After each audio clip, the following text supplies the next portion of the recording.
بسم الله الرحمن الرحيم الحمد لله والصلاة والسلام على رسول الله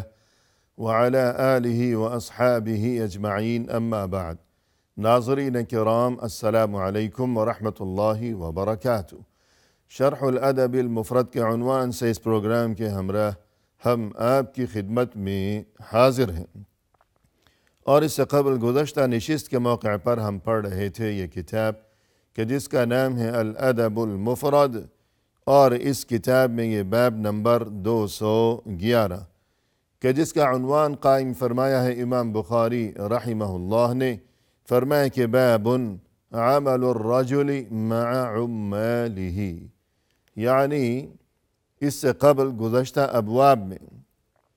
گفتگو یہ چل رہی تھی کہ کسی بھی انسان کے لیے گھر بنیادی ضروریات میں شامل ہے، اور یہ کہ انسان کے لیے اس کے خالق و مالک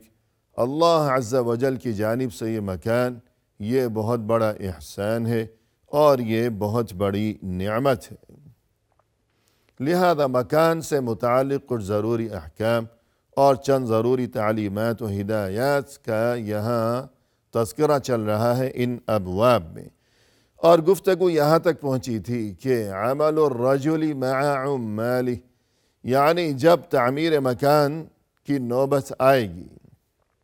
تو ظاہر ہے کہ اس مقصد کے لیے یعنی تعمیر کے لیے کچھ عمال یعنی مزدوروں کا انتظام بھی کیا جائے گا، تو مزدوروں کے ساتھ انسان کو چاہیے کہ ان کے سامنے غرور اور تکبر دکھانے کی بجائے اور ان کے ساتھ سختی کا معاملہ اور بد اخلاقی کا مظاہرہ کرنے کی بجائے انسان کو چاہیے کہ ان کی خبر گیری اور یہ کہ ہمدردی اور انسان دوستی کے جو جذبات ہوا کرتے ہیں کہ جو خوش اخلاقی و خوش گفتاری پر مبنی ہوا کریں، تو اس قسم کا معاملہ اور سلوک و رویہ رکھا جائے ہمیشہ ان مزدوروں کے ساتھ یا ہر اس انسان کے ساتھ جو کہ کسی بھی جگہ انسان کے ماتحت کوئی کام انجام دیا کرتا ہو۔ اور ہم پڑھ رہے تھے یہ اثر کہ جس کا نمبر ہے 448، اور تاکہ صورتحال واضح ہو جائے تو ہم یہ پس منظر بیان کر رہے تھے کہ مکہ شہر سے کچھ فاصلے پر وہ پہاڑی علاقہ اور بہت ہی بلندیوں پر واقع وہ شہر کہ جس کا نام ہے طائف، رسول اللہ صلی اللہ علیہ وسلم دین اسلام کے ابتدائی دنوں میں وہاں مکی زندگی میں جب طائف والوں کو دین اسلام کی طرف دعوت دینے کی خاطر اور اللہ کا پیغام وہاں پہنچانے کی خاطر جب آپ صلی اللہ علیہ وسلم نے ان پہاڑی علاقوں میں یہ اس قدر دشوار گزار قسم کے یہ راستے جب یہ تمام صعوبتیں اور مشقتیں برداشت کرتے ہوئے پا پیادہ اپنے پیروں پر چلتے ہوئے آپ صلی اللہ علیہ وسلم مکہ سے طائف پہنچے تھے، یہ طویل ترین مسافت طے کرنے کے بعد۔ لیکن وہاں پہنچنے کے بعد جب آپ صلی اللہ علیہ وسلم نے طائف کے باشندوں کو اللہ کا پیغام پہنچایا تو ان بدبختوں نے جواب میں اس پیغام کو قبول کرنے کی بجائے اور دعوت حق پر لبیک کہنے کی بجائے انہوں نے ہر طرح کی بدسلوکی اور بد اخلاقی کا مظاہرہ کیا، یہاں تک کہ آپ صلی اللہ علیہ وسلم کو ستایا، پریشان کیا، بلکہ پتھر برسائے اور لہو لہان کر ڈالا۔ اسی کیفیت میں آپ صلی اللہ علیہ وسلم جب طائف سے واپس روانہ ہوئے مکہ شہر کی جانب تو طائف شہر سے نکلتے ہی فوراً کچھ فاصلے پر وہاں طائف سے متصل ہی ایک مقام پر آپ صلی اللہ علیہ وسلم ایک باغ میں کچھ آرام کی غرض سے رک گئے، اور وہاں آپ صلی اللہ علیہ وسلم کی اس وقت جو کیفیت تھی کہ مکہ شہر سے آپ صلی اللہ علیہ وسلم کس طرح روانہ ہوئے تھے، دل میں کتنی امیدیں تھیں اور آنکھوں میں کتنے ہی خواب سجا رکھے تھے، اور یہ کہ وہاں مکہ میں جو صورتحال چل رہی تھی کہ چند دن قبل ہی مشفق ترین اور مہربان ترین چچا ابو طالب کی وفات کا المناک واقعہ پیش آیا تھا کہ وہاں گھر سے باہر وہ مہربان چچا کہ مشرکین مکہ جن کا لحاظ کیا کرتے تھے اور ان کے لحاظ کی وجہ سے آپ صلی اللہ علیہ وسلم کو جو تکلیفیں پہنچانے کا سلسلہ تھا وہ ایک حد کے اندر تھا، لیکن اب وہ بچانے والا مہربان چچا وہ اس دنیا سے منہ موڑ کر جا چکا تھا، اور پھر چند دن ہی جب گزرے تھے تو گھر کے اندر وہ ہمیشہ تسلی دینے والی اور غم خاری کرنے والی وہ رفیق حیات ام المؤمنین حضرت خدیجہ رضی اللہ عنہا، ان کا بھی انتقال ہو گیا، وہ بھی داغ مفارقت دے گئیں۔ اب نہ گھر کے اندر دل لگتا ہے اور نہ ہی گھر سے باہر دل لگتا ہے، تو یوں انہی جذبات کے دوران اور انہی حالات کے دوران آپ صلی اللہ علیہ وسلم کتنی ہی امیدیں لیے ہوئے وہاں طائف پہنچے تھے، لیکن وہاں جو المناک ترین صورتحال پیش آئی، یقیناً یہ چیز آپ صلی اللہ علیہ وسلم کے لیے بہت ہی بڑے صدمے کا باعث تھی۔ لہذا اس باغ میں جب آپ صلی اللہ علیہ وسلم آرام کی غرض سے رکے تو بے اختیار یہ تمام جذباتی کیفیات اور یہ تمام تر دردناک قسم کی یہ صورتحال جو کہ ان دنوں چل رہی تھی، یہ سب کچھ آپ صلی اللہ علیہ وسلم کی زبان پر بے ساختہ ایک دعا کی شکل میں یہ سب کچھ آ گیا۔ اللہم الیک اشکو ضعف قوتی وقلت حیلتی وہوانی علی الناس، یہ عجیب و غریب دعا کہ اس موقع پر یہ عجیب و غریب قسم کی یہ دعا اور اپنے اللہ کے ساتھ یہ فریاد اور مناجات کا یہ عجیب و غریب سلسلہ کہ اس دعا میں جو عبارات اور جو کلمات ہیں، اس قسم کی دعا اور کسی موقع پر کبھی آپ صلی اللہ علیہ وسلم کی زبان پر نہیں آئی۔ الغرض اس موقع پر آپ صلی اللہ علیہ وسلم جس مقام پر آرام کی غرض سے آپ رکے تھے وہ بھی ایک باغ ہی تھا، انگوروں کا باغ۔ تو طائف میں باغ بہت زیادہ ہوا کرتے تھے، اور یہ کہ خاص طور پر انگوروں کے باغ بہت زیادہ ہوا کرتے تھے۔ تو یہی وجہ ہے کہ جو گفتگو در حقیقت یہاں چل رہی تھی کہ یہ عبداللہ ابن عامر ابن العاص جو کہ صحابی ہیں عبداللہ، ان کے والد عمرو ابن العاص رضی اللہ عنہ یہ بھی صحابی ہیں، اور یہ کہ وہاں طائف میں ان کے باغوں کا بڑا وسیع و عریض قسم کا سلسلہ تھا۔ اللہ نے انہیں بڑی خوشحالی سے نواز رکھا تھا۔ دین اسلام قبول کرنے سے قبل ان کا شمار رؤسائے قریش میں ہوا کرتا تھا، اور پھر مشرف بہ اسلام ہونے کے بعد بھی انہیں ہمیشہ وہاں اسلامی معاشرے میں مسلمانوں کے درمیان بڑی ہی قدر و منزلت کی نگاہ سے دیکھا جاتا تھا۔ اور مزید یہ کہ آئندہ چل کر یعنی رسول اللہ صلی اللہ علیہ وسلم کا مبارک زمانہ گزر جانے کے بعد جب خلفائے راشدین کا دور چل رہا تھا تو بالخصوص خلیفہ دوم عمر بن الخطاب رضی اللہ عنہ کے زمانہ خلافت کے دوران جو اسلامی فتوحات کا سلسلہ تھا وہ ایک بہت ہی وسیع ترین فتوحات، اور یہ کہ بہت بڑے پیمانے پر بڑے بڑے علاقے فتح کیے گئے تھے عمر بن الخطاب رضی اللہ عنہ کے زمانہ خلافت کے دوران۔ تو اسی دور میں حضرت عمر کے زمانہ خلافت کے دوران جب فتوحات کا یہ بڑے پیمانے پر ایک سلسلہ چل رہا تھا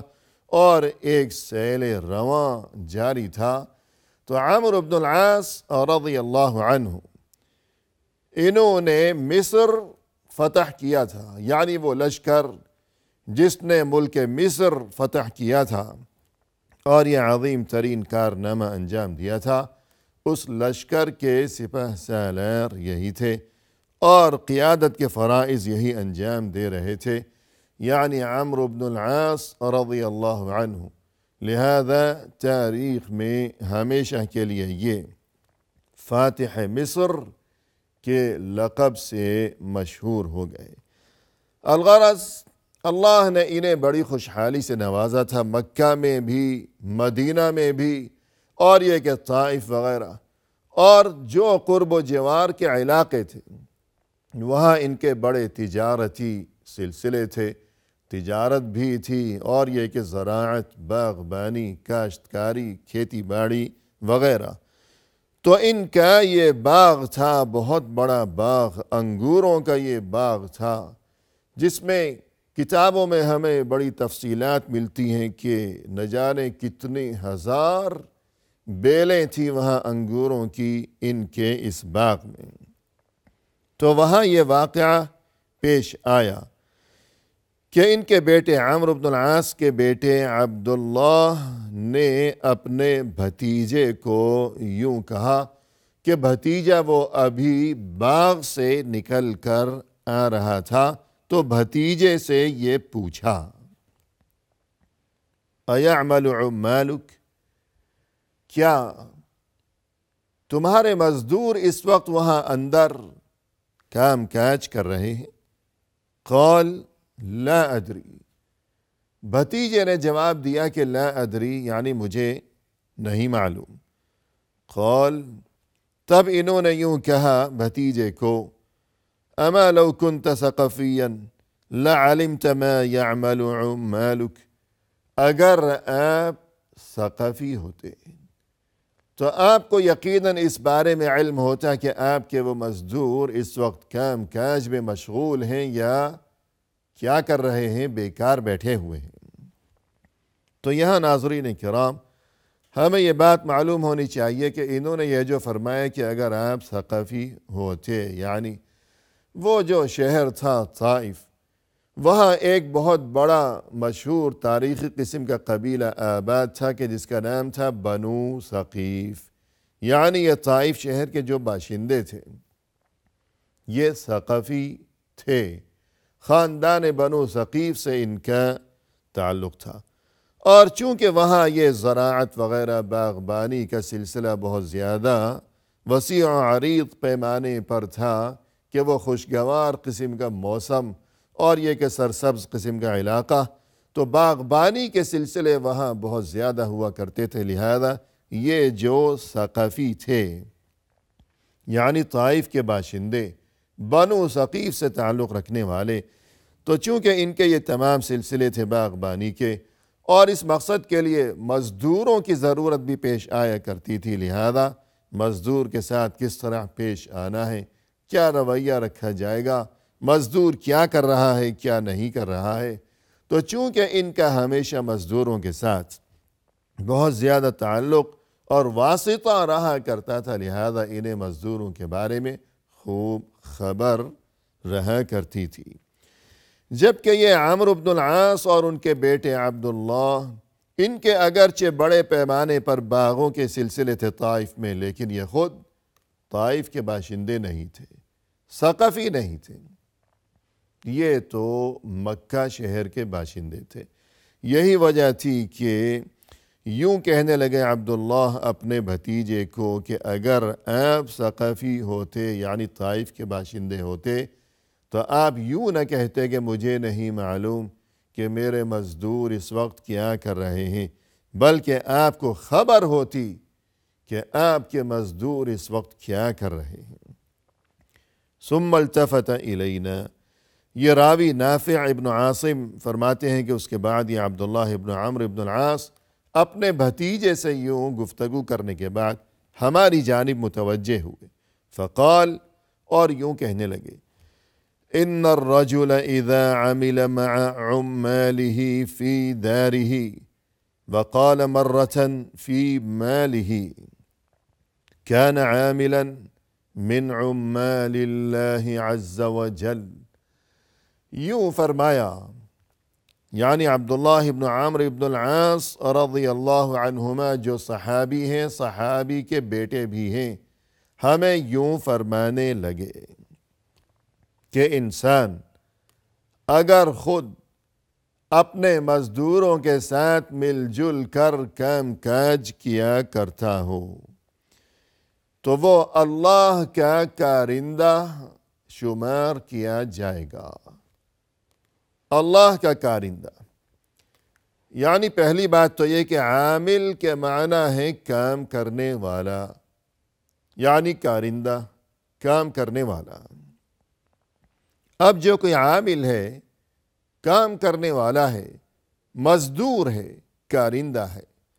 وہ اللہ کا کارندہ، اللہ کی طرف سے کام کرنے والا، اللہ کے نزدیک پسندیدہ انسان وہ کیسے بنے گا؟ اس سے کیا مراد ہے؟ اس سے مراد یہ ہے کہ وہ مزدور جو کہ مکمل شوق اور جذبے کے ساتھ اور دل لگی اور دل جمعی کے ساتھ اور توجہ کے ساتھ، محنت و مشقت کے ساتھ، جو کہ دل لگا کر امانت و دیانت کے ساتھ کام کیا کرتا ہو، یہ اللہ کا کارندہ ہے۔ کہ رزق حلال کمانا، محنت و مشقت کرنا، اپنے لیے اور اپنے اہل و عیال کے لیے یوں روزی روٹی کا بندوبست کرنا،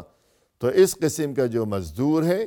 یہ مبارک انسان ہے، یہ اللہ کا کارندہ ہے۔ صرف کام کرنے والا ہی نہیں بلکہ اللہ کی طرف سے کام کرنے والا یہ عظیم انسان ہے، اگرچہ بظاہر وہ مزدور نظر آتا ہو دیکھنے میں۔ پھر مزید یہ کہ وہ شخص کہ جس کے پاس یہ مزدور کام کر رہا ہے، اگر وہ اپنے مزدوروں کو تکبر اور غرور دکھانے کی بجائے اور انہیں بات بے عزت اور ذلیل و رسوا کرنے کی بجائے ہر وقت اٹھتے بیٹھتے ڈانٹ ڈپٹ کی بجائے ان کی خبر گیری رکھا کرتا ہو، ہمدردی کا معاملہ، اور یہ کہ خوش اخلاقی، خندہ پیشانی، اور یہاں تک کہ بوقت ضرورت اگر کبھی کوئی ایسی نوبت آ گئی کہ مشکل کام ہے تو اس کام میں خود ان کا ہاتھ بٹایا کرتا ہو، ان کی خبر رکھا کرتا ہو کہ یہاں انہوں نے جب پوچھا کہ تمہارے مزدوروں کی کیا خبر ہے، وہ کیا کر رہے ہیں، تو جواب یہ ملا کہ مجھے تو نہیں معلوم کہ مزدور کیا کر رہے ہیں، کس حال میں ہیں۔ تو یہ نصیحت فرمائی کہ مزدوروں کی خبر رکھنے والا اور ان کے ساتھ خوش اخلاقی اور نرمی سے پیش آنے والا یہ گویا کہ اللہ کا کارندہ ہے، کہ اللہ کے نزدیک یہ پسندیدہ انسان ہے۔ لہذا گھر ضروری ہے اور گھر کی تعمیر کے لیے مزدور ضروری ہے، اور مزدوروں کے ساتھ حسن سلوک اور خوش اخلاقی انتہائی ضروری ہے ہمارے لیے مسلمان ہونے کی حیثیت سے۔ اسی کے ساتھ فی امان اللہ، وآخر دعوانا ان الحمد للہ رب العالمین۔